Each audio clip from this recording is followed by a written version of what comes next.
Now it's my pleasure to introduce the first plenary, Leading When Democracy is Under Threat, and I'd like to take a moment to ask the moderator and the other panelists to join us onto the stage. Jennifer Pay is going to be our moderator for today, and she is the executive director of the Arca Foundation, and she's had 20 years plus of experience working as a facilitator and trainer for a variety of organizations such as API Vote, for BISC, Emerge. So she has a very deep knowledge on electoral politics. And she herself was the first Asian American woman to be president of the student body at UC San Diego. So obviously she's had a long career in being a part of the electoral process. So let's give her and the rest of the panelists a warm welcome. Testing. Okay, good morning, everyone. Once again, my name is Jennifer Pay. I serve as the executive director of the Arca Foundation. The foundation's based in DC, but I'm based in Georgia, so I'm wondering if there's any other Southern folks here. Yay! I just wanted to first start off by thanking Madeline, Ivory, Christina, the entire APAICS team for having us here. It does take a team. Anne-Marie helped me get into this room, so thank you, everyone. And I'm super proud and humbled to be up here on this stage with our panelists. Before we dive in, just to give a little bit more background about who I am and how I come to this work, I'm the daughter of a single immigrant mother, and that literally has shaped my entire life. It's because of her sacrifices that I was the first in my family to go to college, which essentially is where I was politicized. That introduced me to organizing. And as a Virgo, I thought it was like my closet, but it's more than that, right? Like how do we support our communities and ensure that the people that are most directly impacted are centered and are leading on the issues of today. So that shapes my work, and I've had a lot of different hats over the last 20 years, whether it's electoral reform, organizing campaigns, a number of training groups. But now in philanthropy, it's been interesting being on this side, like figuring out what are some of the challenges and how I, as a grant maker, can help bring resources to some of these issues. But it's interesting as we talk about, what are the democracy threats and what can we do about it? Every year I keep feeling like we keep saying, it's a historic year. This is like the most important election of our lifetime. It just keeps happening every cycle. But at the end of the day, it is really up to us, right, as leaders. And I'm looking at each of you, and each of you are leaders, how we show up in this work. So I'd like to turn now to the panelists, if they can go ahead and briefly introduce themselves. In the program, you'll see their incredible bios, and I would encourage you all to get a chance to chat with them and talk with them. But then I'll turn it over to them so they can introduce themselves to you all. Good morning, everyone. I can't tell you how wonderful it is to sit here and look out at this room. You know, we are normally not in rooms that look like this. So I really want you guys to take like 5 seconds and appreciate where we are and who we're with. But my name is Manka Dhingra. I am the Deputy Majority Leader of the Washington State Senate. I chair the Law and Justice Committee. I sit on Healthcare and Ways and Means. And I'm actually running to be the next Attorney General of Washington State. You know, people always say, how did you get involved in politics? And I'll tell you, I was not politically engaged, right? I was a senior deputy prosecuting attorney with King County, loved my job, did a lot of work on domestic violence, sexual assault, trafficking, gun crimes, got involved in hate crimes after 9/11 when the sick cab driver was assaulted in Seattle. So done a lot of work with law enforcement and the communities in really building up those relationships. And then Trump got elected. And we had just elected someone who was bragging about sexually assaulting women.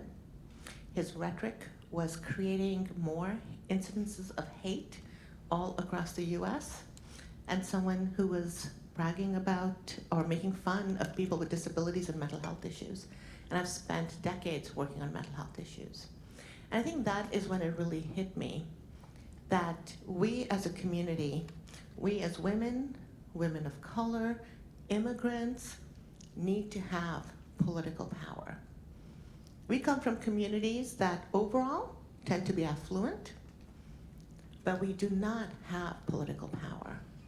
And so that's why I ran in 2017. And to me, it is about making sure we come out of our comfort zones, that we step in spaces that aren't meant for us, where it is daunting to step into, but once we walk in, I know we own the room. And so I encourage every single one to go into spaces you're not comfortable going into and own that space. Yeah. So thank you. Well, good morning to all of you. I'm so excited to be here, but I always like group participation. So I'll ask, if you are a first-generation immigrant, will you please stand up?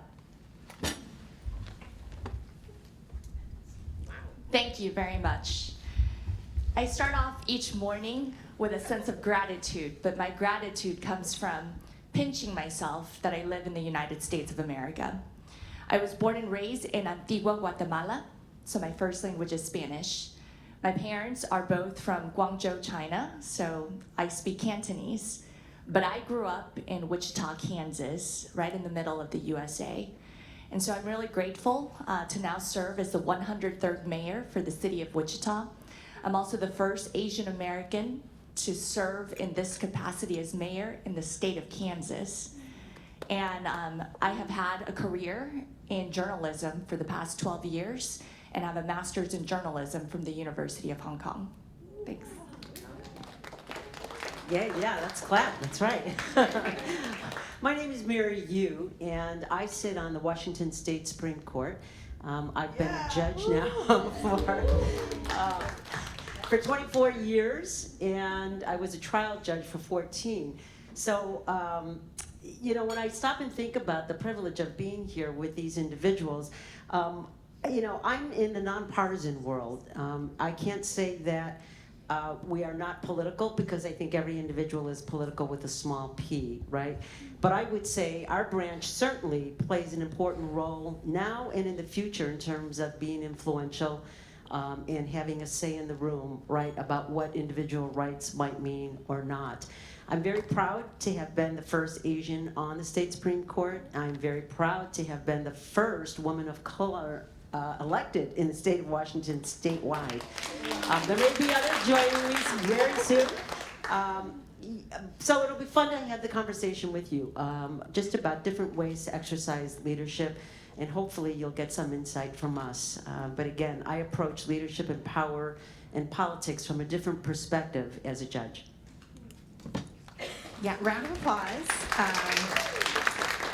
As you can see, incredibly honored to be up here with these incredible panelists. You hear a lot of firsts, but I can imagine we are not going to be the last, right? We're setting the groundwork for future leaders. And so this first question I'd like to ask is, what does leadership look like to you when democracy is threatened? And how has this shown up in your experience? Why don't we start off with Justice Mary? Sure. Leadership, and I'll really take this from my experience as a judge, again, which is very different, is in this time when we're looking at everything under threat, especially democracy, being louder is not the answer in my view. Screaming louder, shouting louder is not the answer, right? Being intelligent and thoughtful, influential, leading from civility, to me, is what's going to make the difference and preserve our democracy. The rule of law is so critical today because that's what's on the line.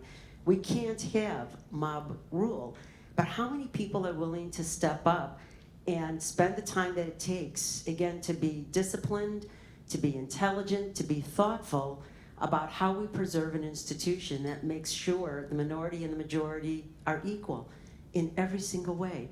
And that's very tough. So for me, leadership means being smart. Again, it doesn't mean being louder. And all of us know, right, the stereotype of who we are is we're very quiet, we don't say very much, we don't want to be in the room real loud. And you know what, that's okay, because we don't have to be louder to exercise leadership. I'm so grateful to hear that. So for the past 12 years, I've been a journalist, And for me, my role has always been to just share the facts and let others make a decision on how they feel about the facts. I think that when we speak about our own truth, sometimes we forget that there are facts. And the facts should help drive how you feel based off of your beliefs, based off of your life experiences. But that doesn't negate that some things are facts. And so, as a journalist, I bring these types of qualities into this new role. I never imagined myself being in an elected position. I reported on those elected officials and individuals who were not upholding the rule of law. So the dissatisfaction that I saw in what was happening in my community, we're much more insular when it comes to a lot of the things that are happening in society. It doesn't seep as quickly into the Midwest. And so in the Midwest, our values are still very much about family. It's very family oriented. I still say I'm so grateful that my mom and my dad live in Wichita, Kansas. My mom's a hairstylist. My dad works for the Chinese kitchen. And so I really am a working class daughter. And I believe that right now more than ever, what we need are individuals that lead with integrity, lead with accountability, and lead to truly serve the community, not themselves. And I think that that's why it's important to share facts and not be so hasty in quickly giving your opinion, but rather let the facts come in, let the facts sink in, then really try to listen more than give your opinion. I believe that the listening part is what we're also missing. Listening to one another of why our perspective might be a little bit different based off of our life experiences. I think that that's what's gonna help us as a community, especially in America, get back to the ideals of what America is, and that is a diversity of thoughts. We love diversity of thought. We want people to bring their opinions and their life experiences, but we also have to work off of some shared beliefs, and that's facts first. And I strongly encourage our communities to think about how to bring common sense into the conversation. And I think sometimes the common sense might be very non-vocal, so let the common sense come out. I know that as an Asian American woman, my parents told me, just work hard, put your head down.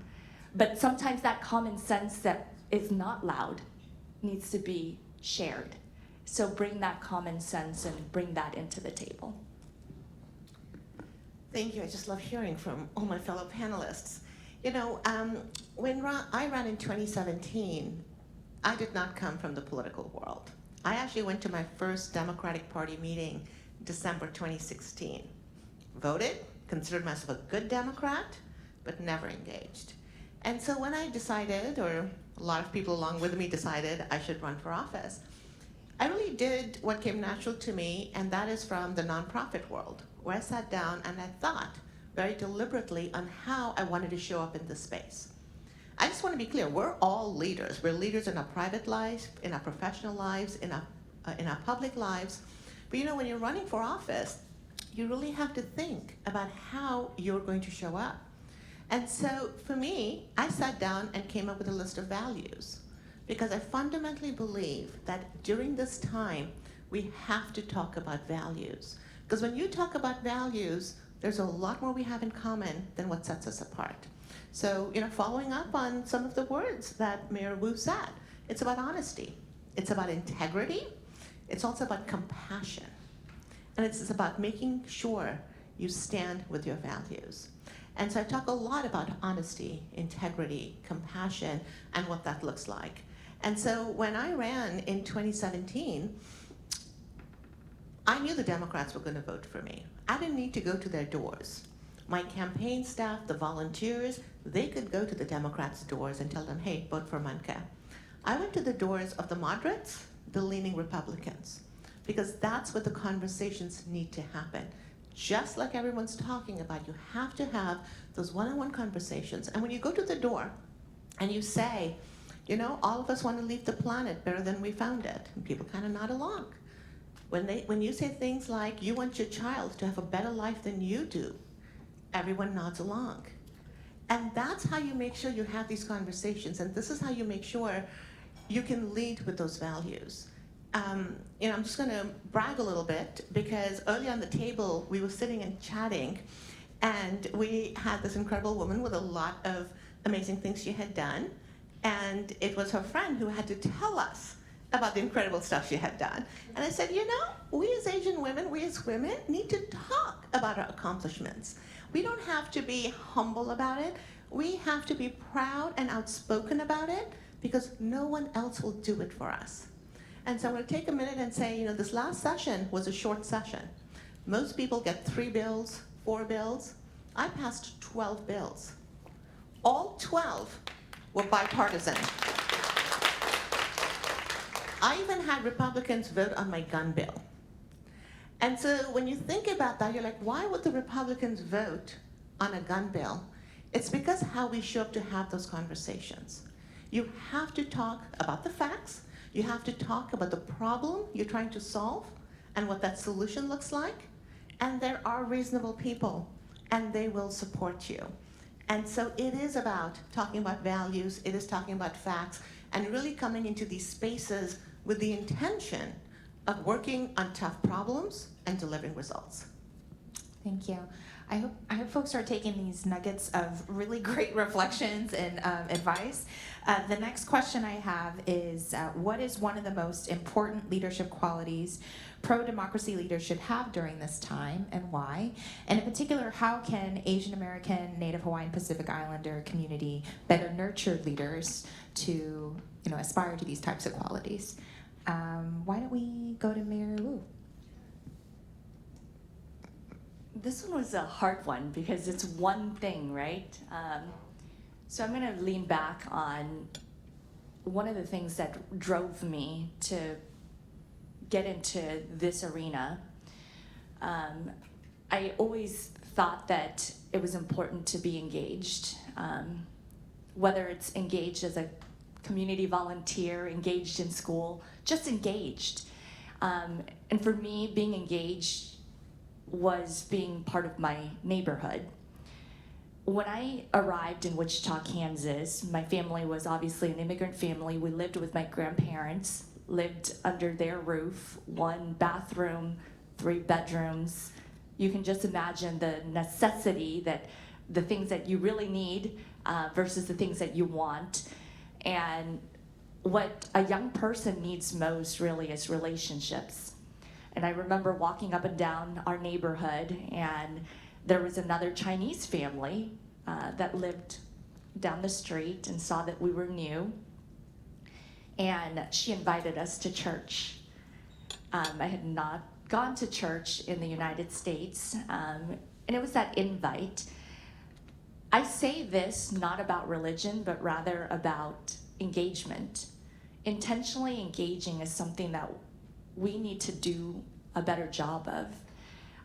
The phone is great. It's a great tool. I love the capabilities that a phone and social media have, but I really believe that real in-person engagement with one another is something that we need to work harder on.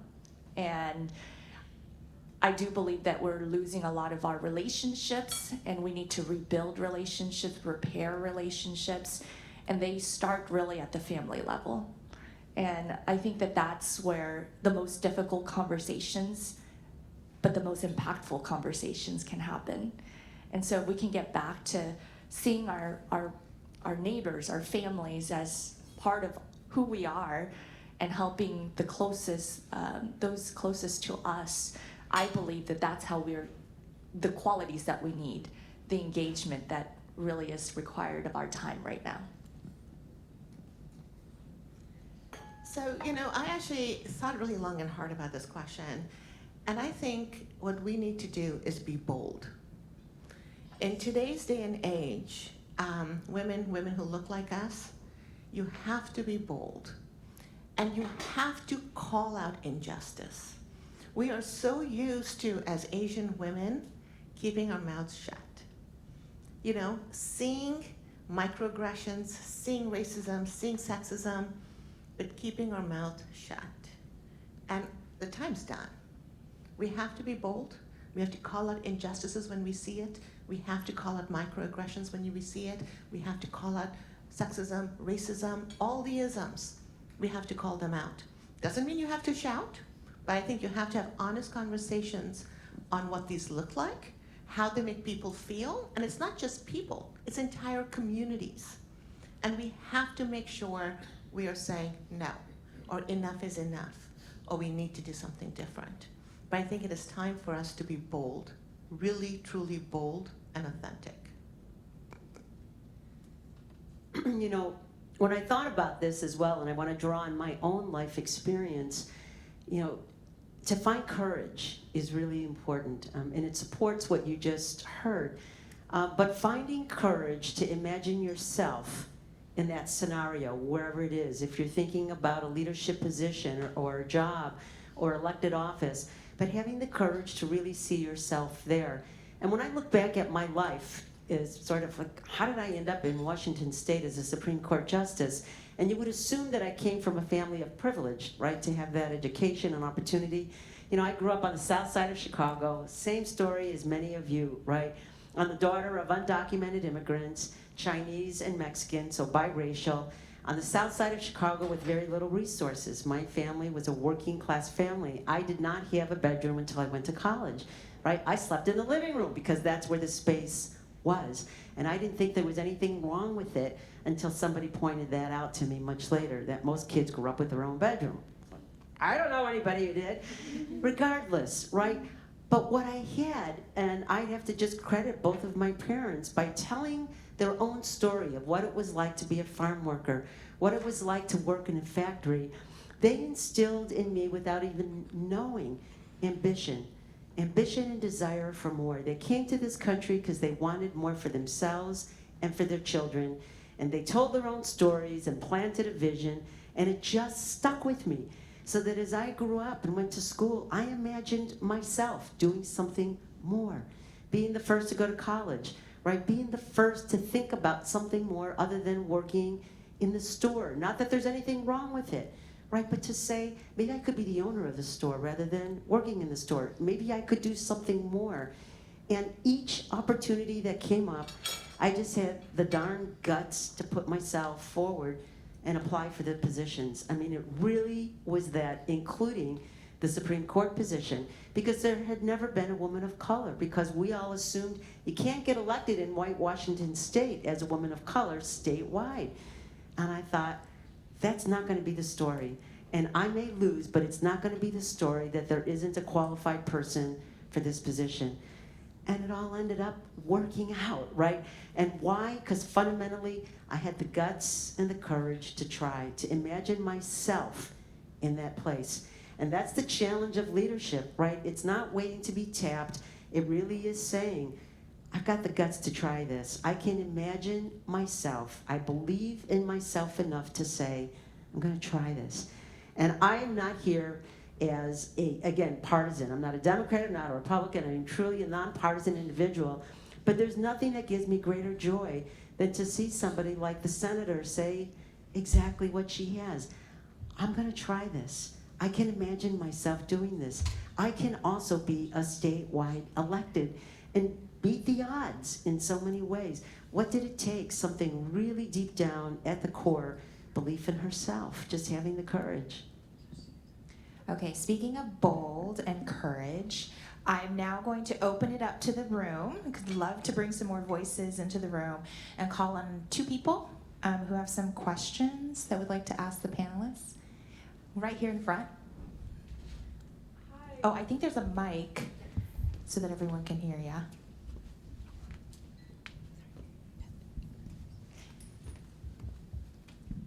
And if you could introduce yourself too.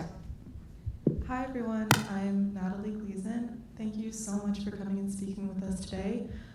There's a lot of firsts in this panel, and I can imagine when you're first coming into the position and you're trying to build relationships and alliances in your workplace, not having the same identity as a lot of people in that role can be a challenge. So I'm curious, when you first stepped into that role, that first year, first couple years, if not for your Asian identity, what values or goals or topics were you able to use to connect with your peers and build alliances with them?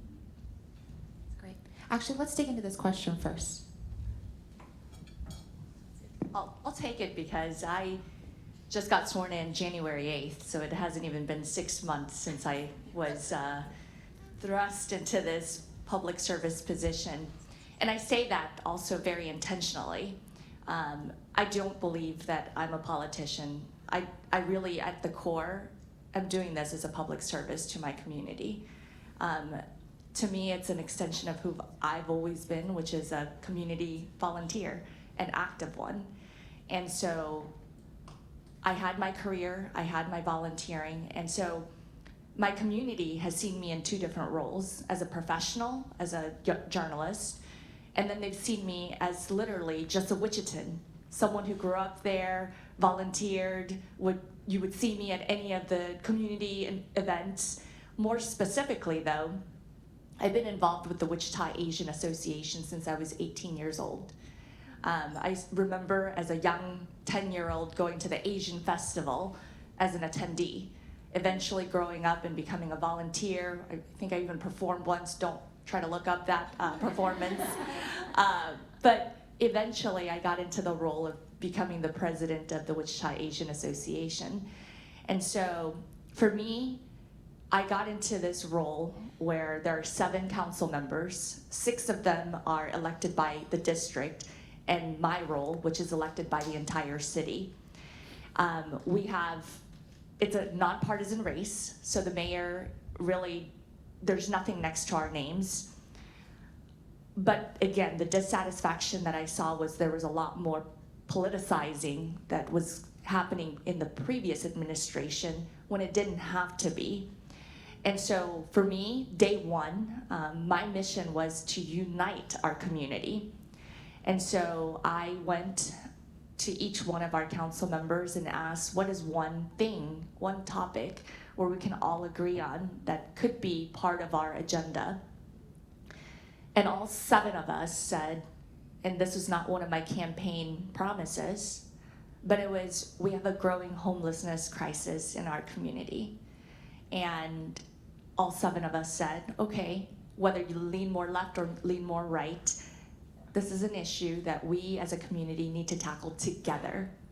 And so, again, it's that intentional conversation of asking where everyone is at, meeting them where they're at, and then saying, all right, let's work together. If the big vision is not how you do it, but rather the big vision is we need to reach functional zero homelessness in Wichita.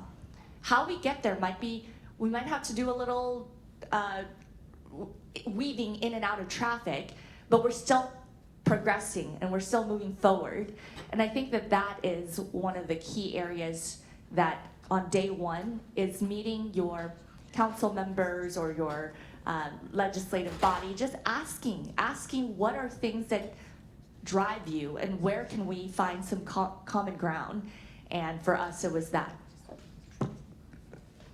I would think the senator can actually elaborate more on this, and I'll just say, you know, finding commonality is exactly it. Even on the court there, I'm tethered to 8 others, right? 9 of us, we speak as one sometimes, we have the ability to dissent, but finding what's in common, and then being very clear in your own mind, where are you, what do you need in terms of racial politics and identification? Because critical mass still matters, right? There's gotta be somebody in the room that I might look to, and we don't have to say anything, because like, we get this, like, did they just really say that? Do I need to say that? No, I look at you and we get it, right? Knowing that is important to find level of comfort, but finding places where there is the ability to form an alliance, even in my position, is really important. And again, probably the senator, you can talk about that. Thank you. You know, a lot of us have been the firsts, right? I was the first Indian prosecutor in King County. I cannot tell you how many times I'm in a courtroom, I'm sitting at counsel table with the court files, and defense comes up to me and goes, can you go get the prosecutor? And I'm like, wearing my suit. I'm at counsel table with the case file. And so, you know, you can, when people are not used to seeing you in your position, you get challenged to be in that position over and over and over again. You know, that was just the start. Then when you become a supervisor, they'll be like, oh, go get the supervisor. You're like, I am the supervisor. You know, I actually helped to develop the 40-hour crisis intervention training for law enforcement. And I used to train at the Criminal Justice Training Commission. And after I had been doing that for a bit, I'm like, you know, I should audit the entire 40 hours because I just taught a part of it. And I remember the first year when I went to audit the whole class, it just so happened it was an all-male class. And this is like auditorium seating, right? So I go and sit in the back because I'm auditing the class. And this young officer in front of me turns around and goes, hey, honey, can you grab me a cup of coffee? And I look at him and I go, no. And there's an older law enforcement officer next to him. He just kind of chuckles. So then this guy gets up and, you know, he's going to go get coffee. So I look at him and I go, can you grab me a cup of coffee? And so he smiles at me and then he gets me a cup of coffee. You know, after that hour, they then introduce me because I'm the next speaker. And by that time, I have quite an impressive resume. I've done a lot of stuff. And so they introduce me, I get up, and I go to the front of the class, and I teach the course that I'm supposed to. And when I'm done, the guy's standing there, and he goes, ma'am, I'm so sorry, ma'am. That's the fastest I've got from honey to ma'am in my life. And, you know, it goes on and on. Like I mentioned, I ran for office in 2017. And this was the biggest race in the country because it flipped our state senate and turned Washington blue. Everyone assumes Washington is blue, but our senate was controlled by the Republicans by 1 seat. So when I won, Washington turned blue. We created the blue wall on the West Coast. That was the blue wave that was going to sweep the nation. A total of $10 million was spent on this race. My face was everywhere. Negative ads, positive ads, all of this. So after the election, I'm at the grocery store shopping. And this woman comes up to me and she goes, you look so familiar. Where do I know you from? And she goes, do you do my eyebrows? And I look at her and I go, no, I'm your state senator. And she goes, oh my God, I voted for you. She voted for me. My face is everywhere. And she looks at me and she goes, oh, you must do my eyebrows. Wow. This is what it means to be the first constantly. Things have changed now because I'm on TV a lot. And then I was joined by Senator Doss the year after my election. And boy, you think people couldn't tell us apart. No one. There was even a time I am sitting at my Senate desk with my name, Senator Manka Dhingra, at the desk. Senator Doss sits in a row with her name on her desk, and she has just injured her foot, and her foot is in a cast. So she's sitting there with a cast on her foot with her nameplate. I'm sitting at my desk, and this very, very lovely security man comes up and says, Senator, how's your leg doing? My leg's just fine, thank you. So, I wish I can tell you things get better. I hope one day they do. We're not there yet. We still don't look like we belong. I'm excited to be able to join Justice Yu as the second woman of color statewide official. Hopefully we'll get there in August. But this is a fight we have to constantly do. So yes, you have to lead with your values, you have to be bold, and you have to make sure you're standing up for yourself. But boy, we are not close to being done, ladies. Yeah, I'm bringing up another leadership quality from earlier, this idea of being resilient and staying in it, right? And thank you so much for sharing your stories with us. Let's pull in another voice and question. Oh, right up in front again.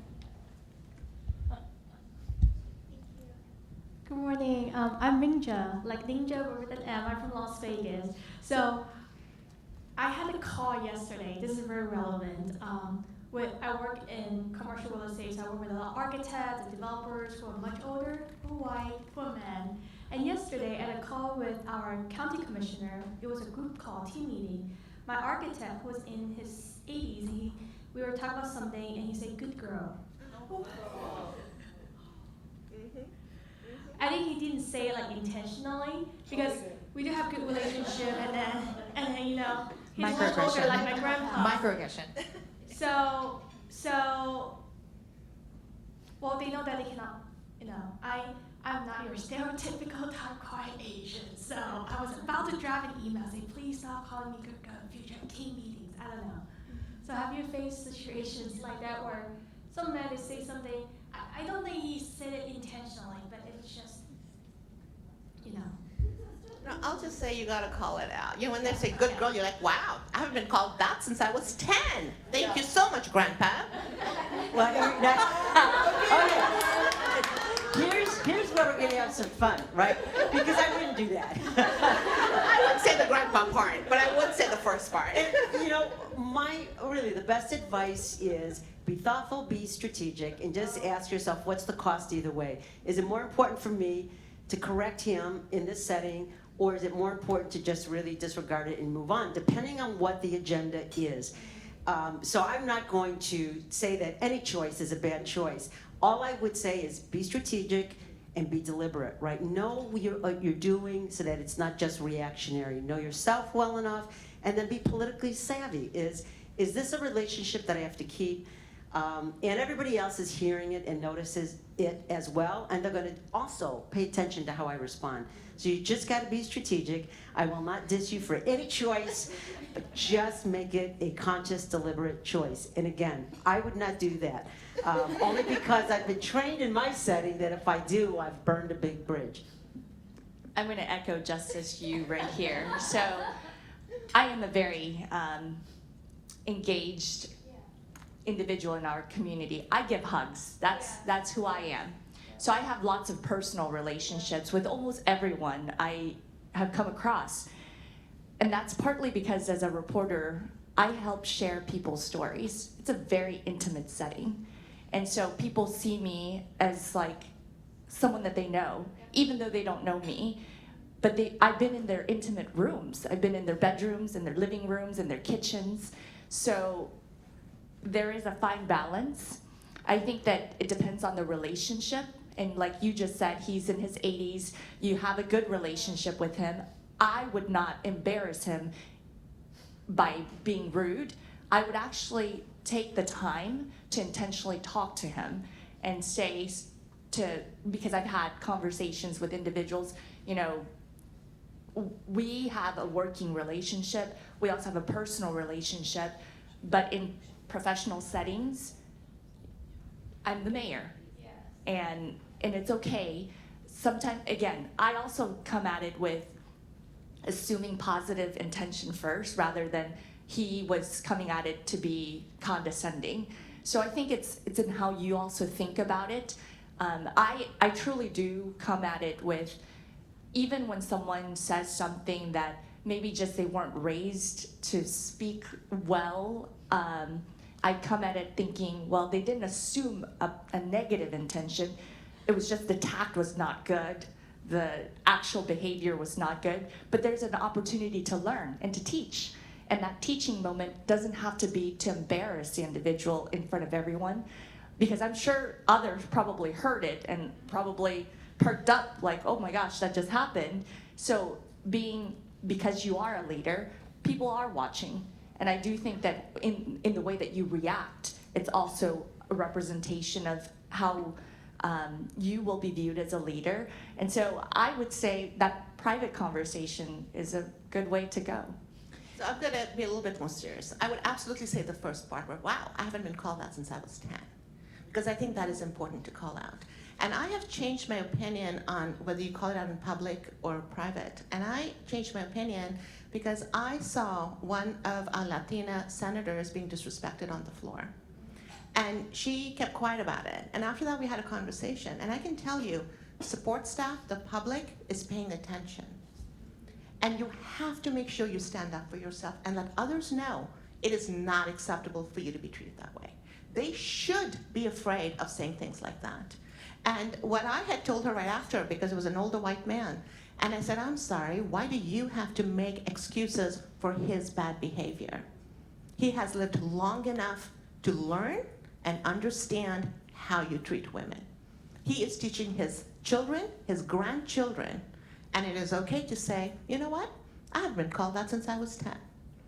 So I get we want to do things in our personal life and one-on-one conversations, but people are watching. They're watching how you are treated, and it is not okay for people to continue to put us down and be condescending.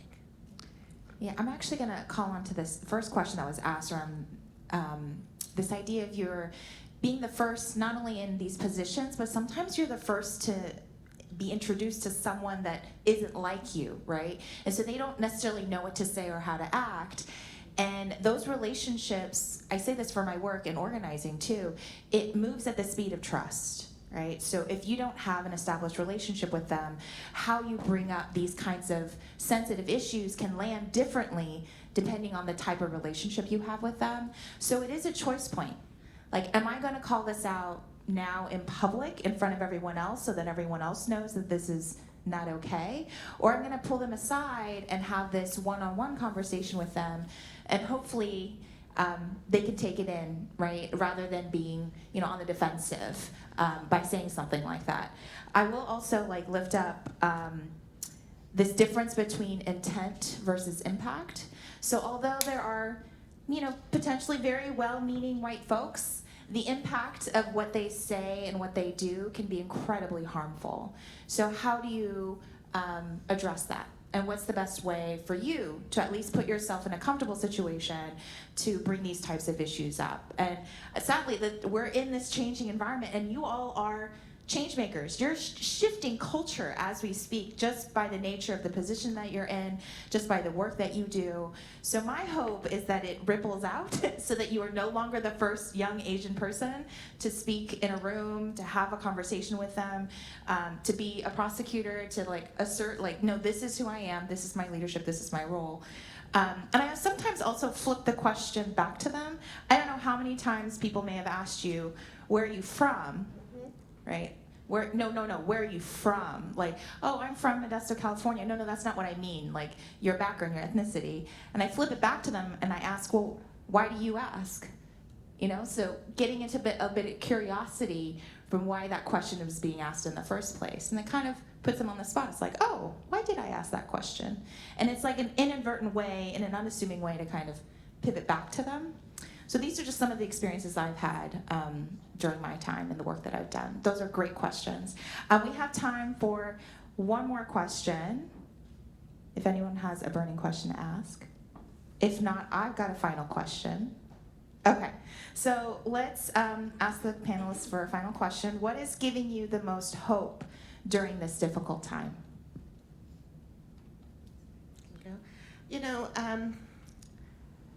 Each of my elections, I've had a youth campaign committee. And even this year, we have over 70 youth that are engaged in my campaign. And I can tell you, these are youth that look like us. These are youth that are normally not in spaces that they've been in. They have been, focused on being engineers and doctors and going to good colleges, and that's what they've been doing. And they have put themselves out because they're curious about what I'm doing. And they give me a lot of hope. They give me a lot of hope for the future. They give me a lot of hope for what our world, our country, our state can look like. And I think we have to make sure we invest in our children. I do want to digress and uplift something else that Justice Yu said when she talked about be strategic in your response. That strategy changes in your 20s, 30s, and 40s. And I gotta tell you, ladies, I love being in my 40s because there's a lot more stuff you can do than you can in your 20s and 30s. And that gives me a lot of hope too. It's the aunties and the older women. We can kick ass in a way that in your 20s and 30s, you have to, really think through. But after that, I turn 50 next week, and I'm looking forward to that. I love it. And that's because, of course, I'm really at the other end, right, of the spectrum. I'm sort of the elders that Mia talked about. And I have to pinch myself about that all the time because I don't see myself there. What gives me hope is the same thing, but I'll be very parochial in my answer, only in the sense that all of the externs and law clerks that are now applying for my chamber since I've been there have been people of color. And when I look at the mass, right, the critical mass that we're building in the legal community, it just gives me incredible hope to see that they're interested, they're working hard, they want the critical skills to bring about social change. So that's my source of hope. Every single time I'm working I love seeing them in the courtroom. I love their intellectual curiosity, and it gives me great, great hope. Thank you for the wisdom by two amazing women. So I will share a story. I got elected back in November, but there's a gap between becoming the mayor and letting the, so I beat the incumbent. And so I was invited during Christmas to a multicultural holiday celebration. And the principal told a group of young ladies, elementary school, the mayor is coming. And the girl said, when will he arrive? And the principal said, it's a woman. It has been more than 30 years since a woman has held the role of mayor in the largest city in Kansas. Representation matters. It does. It gives young boys and girls reason to dream. There's reason to believe that it's possible. And so for me, it's not just the youth that I believe we can help make an impact on, but I also have seen it in our community that what gives me hope is that more people are paying attention to local politics, because local matters. Like I said earlier, it starts in our families, in our neighborhoods, in our communities. And when you have more engaged individuals at the local level, understanding that there's a difference between city, county, USD 259 in our district, it allows people to be empowered with information. And in an era where there is a lot of misinformation, our role should be to help fight that with, again, facts. And so it gives me hope that more people are paying attention locally. In our race in 2024, 4 years prior, there were 40,000 people that voted in the general election for mayor. 60,000 voted in 2024. That might not sound like a lot, but that incremental change means these are new voters that all of a sudden decided, you know what, I am paying attention to what local politics is doing, and I do want to put my vote in. It was not easy to beat an incumbent, but I believe that if we start working closer and closer together, finding that commonality, I do believe that there is hope, and it starts at the local level. Might I add just one more thing? And it's because I really want to make sure that I really say this final thing, and that is, I'm also very proud to be a member of the LGBTQ plus community. And what's really important, I think, is inclusivity. And the challenge to our community, right, is open up your hearts, open up your minds to, right, what the LGBTQ community needs from you. And that is solidarity and love in a time when, right, our trans community is under incredible persecution across the country. And so I just really, again, feel obligated to say I feel hopeful, because that voice, the young people in our community, is a roaring voice that I feel very proud of. Wow. I will say, as the moderator, my hope is looking at all of you, This has been incredibly inspiring, and I just want to thank the incredible panelists and then everyone in this room for being the leaders in your communities, because you are the reason why we will have an inclusive, reflective, and representative democracy. So thank you again for your time, sharing your time, talents, and treasures with us. Looking forward to the rest of the program, and yeah, thank you, everyone.